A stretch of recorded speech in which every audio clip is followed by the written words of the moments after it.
창세기 35장 16절에서 36장 14절입니다. 오늘은 1월 22일 토요일 아침입니다. 1월 22일자 본문 창세기 35장 16절에서 36장 14절까지 말씀 교독하겠습니다.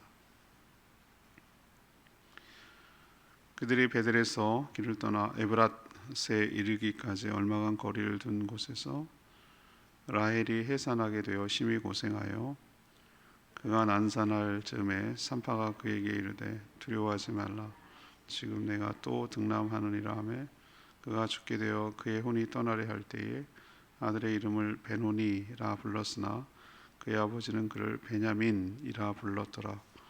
라헬이 죽음에 에브랏 곧 베들레헴의 길에 장사되었고 야곱이 라헬의 묘에 비를 세웠더니 지금까지 라헬의 묘비가 일컫더라. 이스라엘이 다시 길을 떠나 에델 막내를 지나 장막을 쳤더라. 이스라엘이 그 땅에서 거주할 때에 루벤이 가서 그 아버지의 첩 비라와 동침함에 이스라엘이 이를 들었더라. 야곱의 아들은 12이라. 레아의 아들들은 야곱의 장자 루벤과 그 다음 시몬과 레위와 유다와 이사갈과 스불론이요 라의 아들들은 요셉과 베냐민이며 라의 여종 비라의 아들은 단과 납달리요 레아의 여종 실바의 아들들은 갓과 아셀이니 이들은 야곱의 아들들이요 밧다람 아람에서 그에게 낳은 자더라. 야곱이 기얏 아르바의 마므레로 가서 그의 아버지 이삭에게 이르렀으니 기얏 아르바는 곧 아브라함과 이삭이 거류하던 헤브론이더라. 이삭의 나이가 180세라. 이삭이 나이가 많고 늙어 기운이 다함에 죽어 자기 열조에게로 돌아가니 그의 아들 에서와 야곱이 그를 장사하였더라. 에서 곧 에돔의 족보는 이러하니라. 에서가 가나안 여인 중 헷 족속 엘론의 딸 아다와 히위 족속 시브온의 딸 아나의 딸 오홀리바마바를 자기 아내로 맞이하고 또 이스마엘의 딸 르바요스의 누이 바스맛을 맞이하였더니 아다는 엘리바스를 에서에게 낳고 바스맛은 루엘을 낳았고 오홀리바마는 여우스와 알람과 고라를 낳았으니 이들은 에서의 아들들이요 가나안 땅에서 그에게 태어난 자들이더라. 에서가 자기 아내들과 자기 자녀들과 자기 집의 모든 사람과 자기의 가축과 자기의 모든 짐승과 자기가 가나안 땅에서 모은 모든 재물을 이끌고 그의 동생 야곱을 떠나 다른 곳으로 갔으니 두 사람의 소유가 풍부하여 함께 거주할 수 없음이로라. 그들이 거주하는 땅이 그들의 가축으로 말미암아 그들을 용납할 수 없었더라. 이에서 곧 에돔이 세일산에 거주하니라. 세일산에 있는 에돔 족속의 조상 에서의 족보는 이러하고 그 자손의 이름은 이러하니라. 에서의 아내 아다의 아들 엘리바스요 에서의 아내 바스맛의 아들은 루엘이며 엘리바스의 아들들은 대만과 오말과 스보와 가당과 그나스요 에서의 아들 엘리바스의 첩 딥나는 아말렉을 엘리바스에게 낳았으니 이들은 에서의 아내 아다의 자손이며 루엘의 아들들은 나핫과 세라와 삼마와 미사니 이들은 에서의 아내 미스바스의 자손이며 시브온의 손녀 아나의 딸 에서의 아내 오홀리바마의 아들들은 이러하니 그가 여우스와 알람과 고라를 에서에게 낳았더라. 아멘.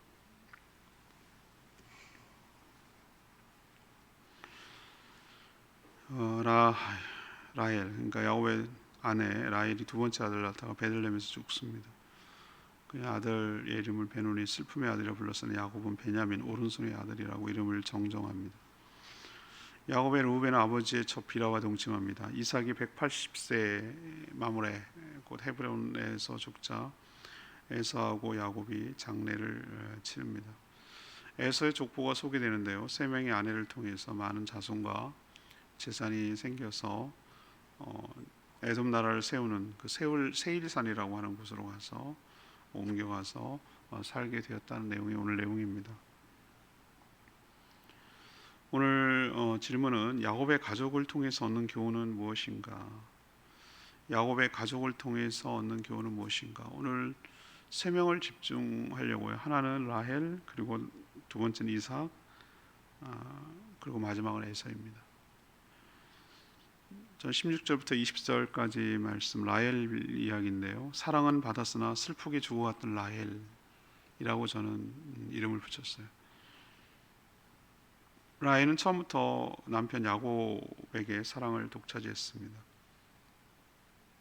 야곱은 외삼촌 라반에게 속아서 레아와 거연이 레아와 결혼하고 또 라헬을 아내로 주겠다. 잔치 끝나고 7일 만에 그 대신에 더 일을 해라. 이런 참 말도 안 되는 말에 7년을 하루같이 일했고 또 7년을 일할 정도로 라헬을 사랑한 것이죠. 그만큼 아꼈다는 얘기입니다. 하지만 라헬은 언니와 달리 아들을 쉽게 낳지 못했죠. 자신이 아들을 낳지 못하는 건데 남편인 야곱을 탓하면서 아들을 낳게 하지 않으면 죽겠다고 난리를 친 적이 있습니다. 그는 요셉을 낳고 요셉의 이름이 그런 뜻이죠. 이제 시작이니 더 많은 아들을 주실 거다 원한다라는 자기의 소원과 바람을 얘기했어요.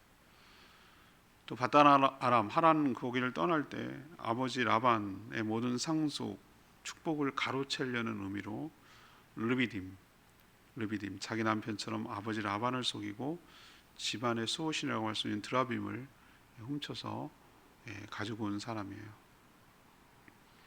야곱은 그때 수색하는 과정에서 뭐라고 그랬습니까? 그 드라빔을 가진 자는 반드시 죽을 것입니다라고 저주를 했어요. 그녀는 베델로 돌아오는 막내 아들을 낳는 과정에서 베델 죽었습니다. 그때는 요즘도 뭐 아이 낳다가 간혹 그런 사고가 터지긴 하는데 그때는 뭐 변변한 산부인과도 없고 그러니 난산이었다고 오늘 표현하는데 결국은 두 번째 아들, 자기로서는 두 번째 아들, 막내 아들 베냐민 낳다가 결국은 죽어서 베들레헴에 묻힙니다. 그녀는 죽어가면서 자기 아들의 이름을 베노니, 뜻은 슬픔의 아들이라는 거예요. 자기가 이 아이를 보지도 못하고 죽는 거 너무 한이 맺히는 것이죠. 이제 아이들 크는 거 보고 뭐 하는 걸 누려야 되는데 그러지 못하고 죽어가는 자신이 너무 속이 상하고 저 아이는 어떻게 될까 불쌍하고 뭐 여러 가지 의미로 베노니 슬픔의 아들이라고 했는데 야곱은 그 이름 짓지 않아요. 바꿔버려요. 베냐민이라고 있습니다. 베냐민이란 오른손의 아들. 성경에는 오른손, 하나님의 오른 우편에 뭐 이런 얘기를 하고 그러는데 오른손이 긍정적인 이미지거든요. 그래서 이름이 베냐민이 됐고 12지파의 마지막에 합류하게 되는 아들이 되는 것이죠. 요셉의 동생이기도 하고 12명의 아들 중 제일 막내가 되는 것이죠. 저는 여러분 라헬이 어떻게 여러분 평가를 하세요? 라헬의 그 일생을 이렇게 쭉 보면서 여러분 무슨 생각이 드세요? 아유 그냥 행복하네 이런 생각이 드십니까? 저는 좀 불쌍하던데요. 그게 뭐의 문제인지는 모르겠어요. 근데 이게 종합적이고 복합적인 문제예요. 저는 어떤 원인이라고 생각하냐면 전 친정 아버지 라반이 정말 나쁜 사람이에요. 자매를 그렇게 하면 안 되는 거예요. 그건 율법적으로도 어긋나는 거거든요. 한 남자에게 자매를 동시에 시집 보내는 거 아니에요.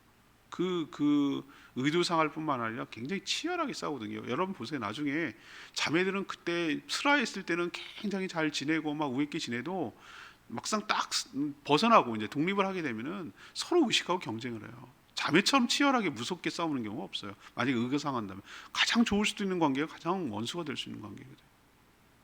라반 정말 나쁜 사람이에요. 자기의 14년 노동을 착취하기 위해서 야곱을 이용해 먹으려고 딸을 판 거예요. 그 말 맞아요. 우리 아버지가 나를 팔았다. 이 말이 맞는 말이에요. 그리고 그 레아와의 경쟁에서 지독스럽잖아요. 그리고 앙탈을 부리고 처음 만나는 과정 여러분 생각납니까? 레아는 아버지의 양떼를 쳤다는 얘기 없어요. 근데 라헬 이 여인은 아버지 양떼를 남자들처럼 끌고 와서 물을 먹이다가 처음 야곱 만나는 거 아닙니까? 굉장히 생활력 강하고 당차고 욕심 많고 그런 여자예요. 근데 여러분 그렇게 악덩어리처럼 살아가는 사람들이 또 하나가 문제는 뭐냐면은 자기 지레 죽어요. 지레 죽어. 제가 요즘 깨닫는 건 뭐냐면은 은혜로 살아가는 게 뭐냐? 그냥 맥없이 아무런 무기력하고 능력도 없고 그냥 대충 그게 아니고요. 하나님의 말씀을 순종하고 어떻게 보면 가장 성실할 수 있어요. 그렇지만 모든 되어진 것들을 하나님의 선하심을 믿고 막 악다구리처럼 그러지 말고 막 감정을 폭발 이러지 말고 그 요동하지 말고 그냥 평정심을 유지하고 좋을 때도 이것이 영원하지 않을 것이고 또 아주 힘들고 어려울 때도 이것도 영원하지 않을 것이고 내가 어떤 상황에 처하든지 하나님의 손에 있음을 기억하고 하나님의 은혜를 구하면서 하나님의 가장 좋은 길로 나를 인도해 주실 것을 믿고 믿음을 가지고 자신에게 이렇게 자신의 삶을 하나님께 온전히 의탁하고 믿고 마음의 평안을 유지하는 것이 가장 큰 축복이고 행복 아니겠어요? 학당우리처럼 싸워서 남편하고도 그렇게 되고 언니하고도 그렇게 되고 뭐 여러 가지 그 어려운 가운데 불편한 가운데 살아가는 그런 게 아니고 아버지랑 뺏었으니 뭐 아버지랑 좋겠어요 관계가 그렇게 살아가는 것이 아니라 모든 사람과 화평하도록 그렇게 관계를 맺어가면서 살아가는 인생이 복된 인생 아니겠어요? 라헬이 죽은 거 보면서 참 딱하다, 가련하다, 안 됐다. 이 여인이 참 남편의 그래도 행복은 그 사랑은 독차지했잖아 라는 것으로 위안받기에는 이 여인의 인생이 너무 불쌍해 보여요. 저는 솔직히 그랬어요. 라헬이 안 됐다, 딱하다. 여러분도 라헬을 보면서 어떻게 살아가야 될지 교훈을 얻게 되는 저와 여러분 되기를 소망합니다. 두 번째는 21절에서 29절까지 말씀이요. 자녀를 편애해서 외롭게 죽어갔던 이삭. 자녀를 편애해서 외롭게 죽어갔던 이삭이라고 저는 한마디로 정의했어요. 라헬이 낳은 베냐민을 끝으로 이제 야곱에게 12명의 아들이 생겼는데 이 12명의 모든 아들들은 한 명도 약속에서 멀어지지 않았어요. 이게 참 은혜죠. 은혜잖아요. 그죠? 보세요. 이스마엘 아브라함이 자녀일 때 이삭 딱 떼잖아요. 이스마엘을. 이삭의 아들 쌍둥이잖아. 쌍둥이. 이건 이복 동생도 아니고 동시에 태어난 쌍둥이인데도 에서는 제외되잖아요. 점점 멀어져 가잖아요. 그런데 유독 야곱을로 친다면 아니 그렇게 친다면은 라헬이 사랑하는 라헬이 난 요셉을 통해서 딱 거기를 삼고 나머지는 다 배제해야 되는데 안 그래요. 오히려 거꾸로 유다가 잃어갑니다. 유다는 누굽니까? 레아의 자식이에요. 이거 하나님 알 수 없어요. 근데 또 레위는 또 어떡해? 레위 지파가 얼마나 중요한데 이끌고 가는 중요한 지파가 유다 지파, 레위 지파 여기가 다 레아 자손들이에요. 물론 나중에 베냐민, 요셉의 지파, 에브라임, 므낫세 이 지파도 굉장히 중요한 지파긴 하지만 이끌고 가는 그 지파가 주류 지파가 있거든요. 근데 레아의 자손들이에요. 이 12명이 전부 다 이 이스라엘로 들어옵니다. 민족을 형성하게 되고 12지파의 우두머리가 되는 건 이건 정말 야곱에게 주시는 하나님의 큰 축복이라고 할 수 있고 너의 자손이 번성해 갈 거라는 축복을 하나님께서 이루는 것이 있어요. 그런데 모두 다 축복을 받는 건 아니에요. 12명의 지파라고 하더라도 오늘 보시면 참 끔찍한 일이 이런 얘기를 성경에서 가감 없이 그러니까 뭐랄까 빼지 않고 수치스러운 일을 다 기록한다는 게 중요해요. 요셉 다음 주에 묵상하게 될 요셉 사이에 요셉이 그 중간 사이에 유다 지파 있거든요. 유다 지파가 중심 지파라고 했는데 유다와 그 다말 사건이 일어나요. 참 부끄럽고 창피한 얘기를 갖다가 거기를 멋져시 거기다 올려놓습니다. 오늘도 뭐 이 집안 난 도대체 이 집안이 이게 정상 이게 무슨 족장이고 약속의 집안인지 나는 어떨 때 헷갈릴 때가 있어. 이거 이런 막장 드라마가 세상에 없어요. 막장 드라마. 뭔 짓입니까 이게? 왜 이런 걸 여기다 기록해 놨을까? 이런 거 있어도 그냥 빼버리지 부끄럽게. 다 나요 하나님께서 다 기록해 놔요. 우리 얘기도 아마 다 쓸 거예요 아마. 부끄럽거나 뭐 잘했거나 하건 뭐. 장남, 그러니까 모든 통틀어서 장남. 그러니까 레아가 첫 번째로 태어난 아들이 루벤이 아마 제일 나이도 많고 장자였겠죠. 아버지 야곱의 첩인 비라와 동침하는 페륜을, 이거는 있을 수 없는 얘기거든요. 비라가 물론 레아 첩이겠지. 뭐 종은 뭐 사람 취급도 안 해. 그렇지만 이러면 안 되죠. 이건 아니잖아요, 그죠? 여러분 생각해도 이거는 짐승도 이런 짓을 안 해. 그래서 마지막에 야곱이 12아들에게 축복을 주는 장면이 나와요. 49장에 보면 창세기 끝부분에 나와요. 한 명 한 명 하는데 루벤 그 얘기를 해요. 야곱이 죽을 때 그 얘기를 합니다. 그래서 장자임에도 불구하고 장자의 권리를 박탈당합니다. 그 모든 것이 오히려 유다 쪽으로 넘어가요. 유다도 뭐 허물이 많지만 유다는 자기 잘못을 시인했거든요. 나중에 아무튼 이 얘기를 언급해요. 이스라엘 야곱이 박탈당해서. 야곱의 아버지 이삭이 야곱이 하란에서 돌아올 때까지 살아 있었어요. 그렇죠? 둘이서 한 걸 보니까 야곱이 축복할 때 여러분 어떤 느낌이 드세요? 내일 모레 죽을 것 같죠? 죽을 것 같잖아요. 여러분 그런 게 뭐 눈도 침침하고 뭐 안 보이고 뭐 그래가지고 내가 이제 언제 될지 모르니 요리 하나 먹고 언제 축복해주고 죽을란다 뭐 이런 느낌을 받는데 웬걸 찌릿찌릿하게 오래 삽니다. 180세까지 살아요. 그러니까 최소한 야곱이 20년 만에 돌아왔고 또 여기서 머물고 숫곳에서 머물고 세겜 땅에서 머물고 뭐 베델에서 올라가고 이 치고받고 하면 적어도 제 생각에는 30년 이상 살았어. 30년이 뭐야? 한 40년 산 것 같아. 그 난리를 치고 나서. 원래 이스라엘 최남단 브엘세바에 살았잖아요. 이삭이 우물 파고 뭐 이러느라고. 근데 어떤 일인지 모르지만 헤브론으로 옮깁니다. 헤브론이 뭐냐? 이스라엘의 굉장히 중요한 지명인데 바로 자기 엄마 아빠 엄마 아빠가 누구죠? 사라하고 아브라함 엄마 아빠가 묻힌 곳이 돈 주고 사가지고 마므레 그 땅 있잖아요. 한국 동굴을 샀다고 그랬잖아요. 거기에 옮겨요. 제가 여기서 깨닫는 게 뭐냐면은 그렇구나. 참 사람이 희한하지 이런 생각이 드는 거예요. 노년의 부모님이 그리운 거구나. 그리고 함께 묻히기를 원하는구나. 이걸 제가 여기서도 깨닫게 됐어요. 그게 사람의 본성 같은 거구나. 그렇구나. 거기 살다가 헤브론을 옮겨서 어머니 아버지 무덤 있는 곳에 같이 자기도 묻히기를 원하는 것이지. 그리고 거기서 죽어요. 그리고 참 독특하게도 화해가 됐다는 게 여기서 보면 알 수 있는데 에서하고 야곱이 이제 아들이 유일하잖아요. 그 쌍둥이 아들 둘이 아버지 이삭을 장례를 지냅니다. 같이 장례를 지났다는 얘기는 관계가 어땠다는 얘기예요? 회복이 됐다는 얘기죠. 그렇지만 저는 이삭을 평가할 때 여러분 무슨 생각 떠오르세요? 이삭하면 뭐 떠오릅니까? 우물 파다가 볼일 다 본 사람.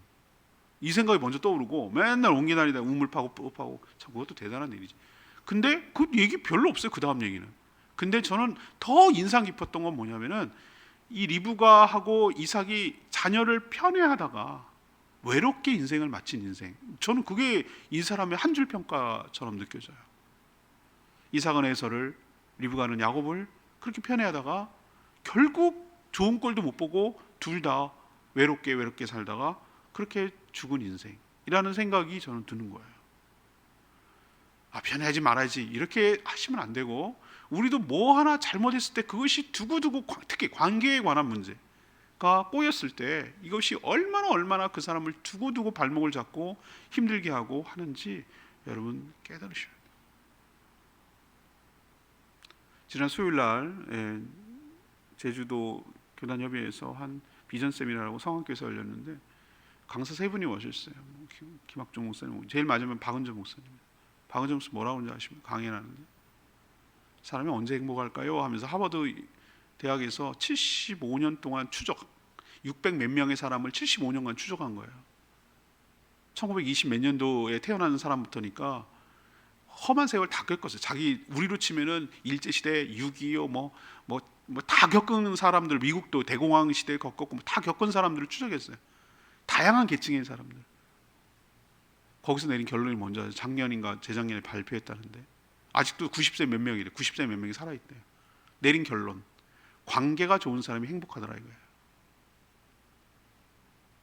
관계가 좋은 사람이, 특히 가족 간의 관계가 좋은 사람이 행복하더라. 사람이 돈이 많고 지위가 높고 뭐 회사 좋은 집에서 이러면 행복할 것 같은데 아니라던 거예요. 아니라더라라고 결론 내렸어요. 사람이 건강도 나빠질 수 있고 뭐 부자 될 때가 또 뭐 경제도 어려워질 수 있고 뭐 우여곡절은 많아요. 그런데 관계가 좋은 사람들은 회복도 빠르고 끝까지 행복하게 살다 죽더라. 그게 내린 결론이에요. 그래서 박원정 목사님 그러더군요. 여러분 하나님과의 관계를 가정교회, 그분이 가정교회 하셨으니까 샘물교회 출신이, 여러분 하나님과의 관계를 좋게 하시고 그 바탕 위에 주변에 있는 사람들과 원수지지 마시고 관계를 좋게 하십시오. 그것이 여러분이 행복하게 사는 길입니다라고 얘기하더라고요. 이삭이 불행했냐? 그건 아닌 것 같아요. 그런데 야곱이 돌아와서, 에서가 돌아와서 아버지랑 같이 안 살아요. 그거 느끼세요 여러분들? 같이 안 살아요. 장례 지낼 때 같이 만나서 장례 지냈던 거지, 야곱이 헤브론으로 돌아왔다는 얘기 안 해요. 죽을 때 되니까 그때 장례 지내려고 온 것 같아요. 그 전까지만 해도 숫곳, 세겜, 그리고 하나님의 때 디나 사건으로 난리가 나서 베델로 간 거지 아버지랑 같이 안 살아요. 에서요?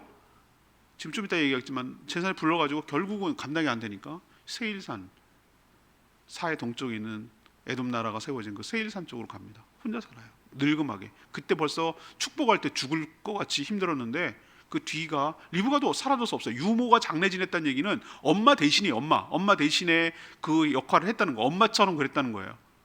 야곱 입장에서는 엄마 리브가 없는 거예요.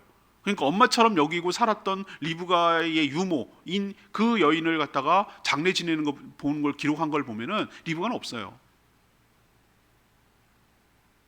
뭐가 행복한가? 뭐가 잘 사는가? 오늘 저는 이런 그냥 디테일한 인물 연구를 통해서 여러분을 잘 깨달으시고 여러분도 교훈을 삼아서 살아가는 저희 모두가 되기를 원합니다. 세 번째는 36장 얘기가 넘어오죠. 36장에 쭉 에서에 대해서 이제 기록하고 끝이에요. 그런데 딴 사람 같으면 기록도 안 했을 거예요. 그런데 야곱의 자녀니까 기록한 거예요. 아니 이삭의 자녀니까. 이스마일도 기록해놨어요. 아브라함의 자녀니까. 야곱의 형님인 에서도 동생 못지않게 자손이 번성하고 재산도 엄청 불어나서 거부가 됐어요. 야곱과 차이가 있다면 그는 세 아내 모두 대부분 이방 여인들이었어요. 헷족속 여인 하나, 히위족속 하나, 이스마엘의 딸, 이렇게 결혼한 거예요. 이들 사이에서 12명의 족장이 나왔어요.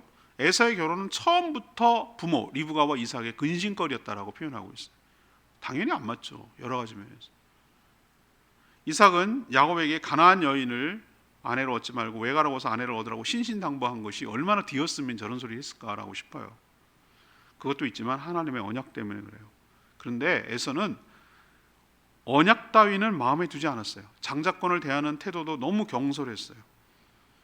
그런 자손이 불어나고 재산인 가축대도 불어나자 야곱과 함께 살 수 없다는 이유였지만 자신이 롯처럼 더 좋은 곳으로 이동하기 시작했어요. 그게 바로 세일산 근처예요.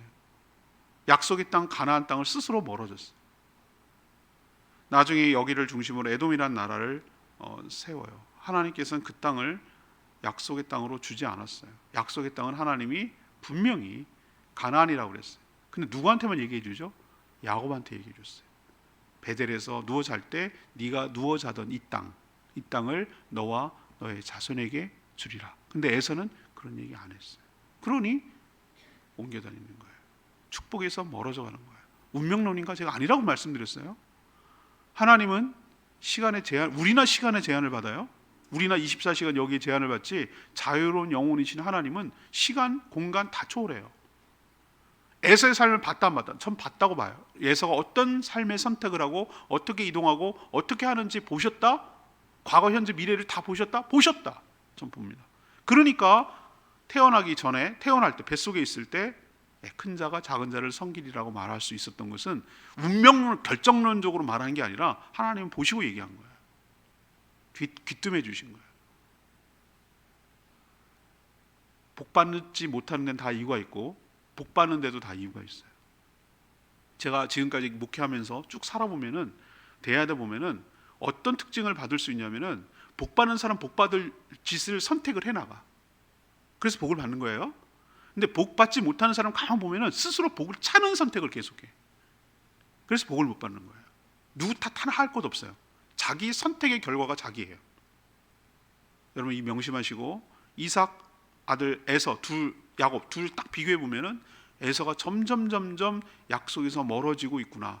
겉은 굉장히 부자가 되고 재산도 많고 자손도 많은 것처럼 보이나 약속의 자손에서는 멀어지는 슬픔이 있구나라는 걸 생각하면 내가 어디에 머물러야 되고 무엇을 붙들어야 되고 어떻게 살아야 되는지 여러분 자명합니다.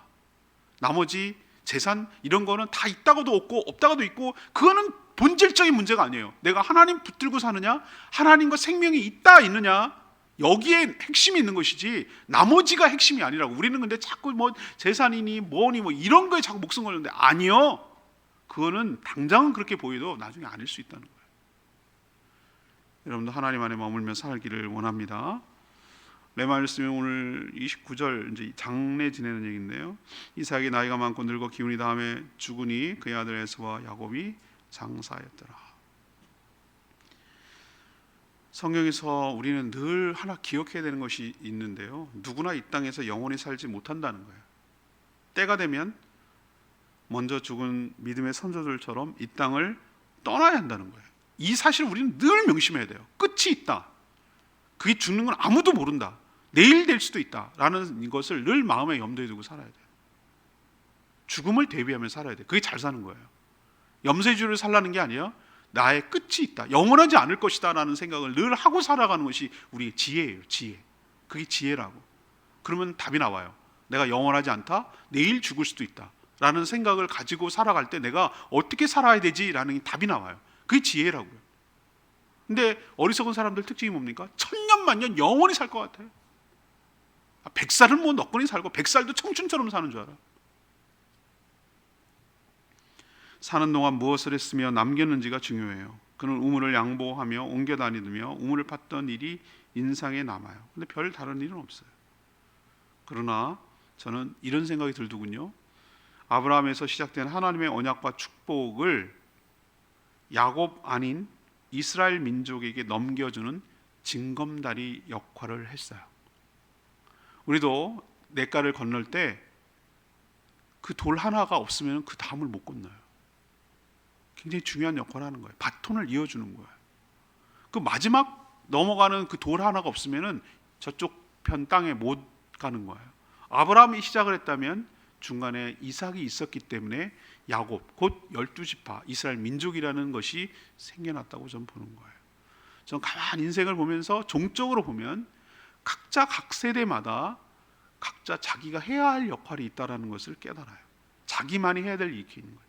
이삭을 폄하하는 거 아니에요. 이삭도 굉장히 중요한 거예요. 이삭이 없었더라면 아브라함과 야곱, 곧 이스라엘이라는 나라는 연결되지 못해요. 야곱이 있었기 때문에 이것이 연결된 것이죠. 이런 것만 보면다면 크게 뭐 대단한 일을 하지 않았어도 그의 인생은 의미 있는 인생, 보람이 있는, 가치 있는 인생이라고 저는 얘기하고 싶어요.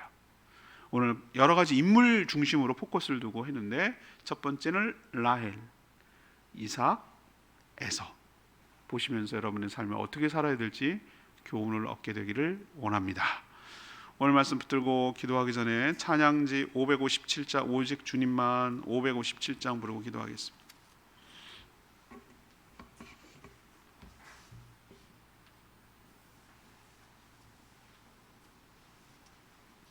찬양지 557장 오직 주님만 나의 맘에 갈급함 채우네. 오직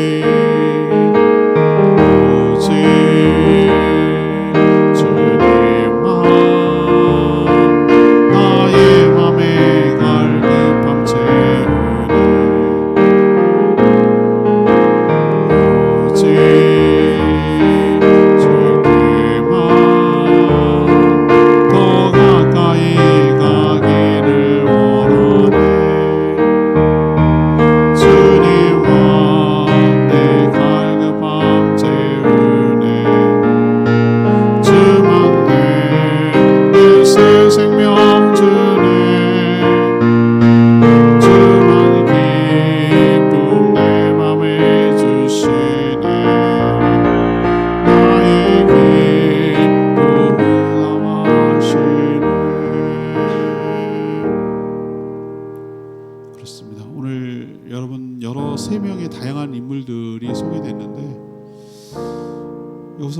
본인이 느껴지는 게 있을 거예요. 아, 나는 어떻게 살아야 되지? 라는 게 느껴지시거든.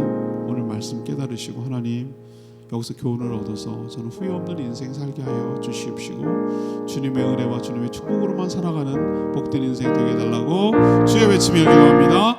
주의 하나님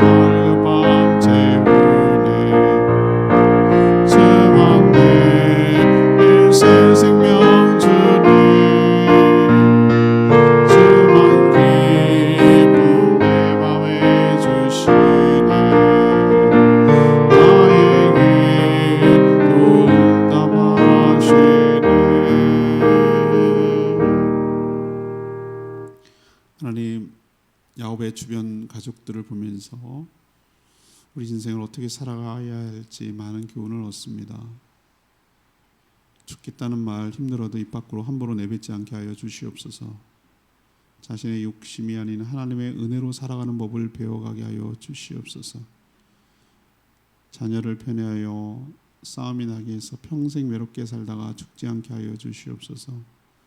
재산이 아니라 하나님을 경외하는 신앙을 자녀들에게 물려주고 떠나게 하여 주시옵소서. 하나님께서 축복을 안 주는 것이 아니라 축복에서 스스로 멀어져가는 에서를 보며 많은 것을 깨닫습니다. 하나님의 복의 근원이심을 알고 하나님 곁에 딱 붙어서 하나님의 은혜로 살아가는 법을 배워가게 하여 주시옵소서. 오늘도 간구하는 모든 기도 주님 응답하여 주시고 주일을 준비하는 모든 손길들 복되게 하시며 내일 걸어간 주일 모든 성도들이 하나님 앞에 나와 경배하며 예배하며 하나님을 만나며 하나님의 임재 가운데 주시는 축복을 누리며 살아가게 하여 주시옵소서. 오늘 개청 예배를 드린 서울 제주 시민교회 축복하시고 은혜 가운데 예배가 잘 되게 하여 주시옵소서. 주님께 모든 것 맡기며 예수 그리스도의 이름으로 축복하며 기도합니다. 아멘. 오늘 하루도 주님의 은혜 가운데 살길 축복합니다. 충분히 기도하고 주일 준비합니다.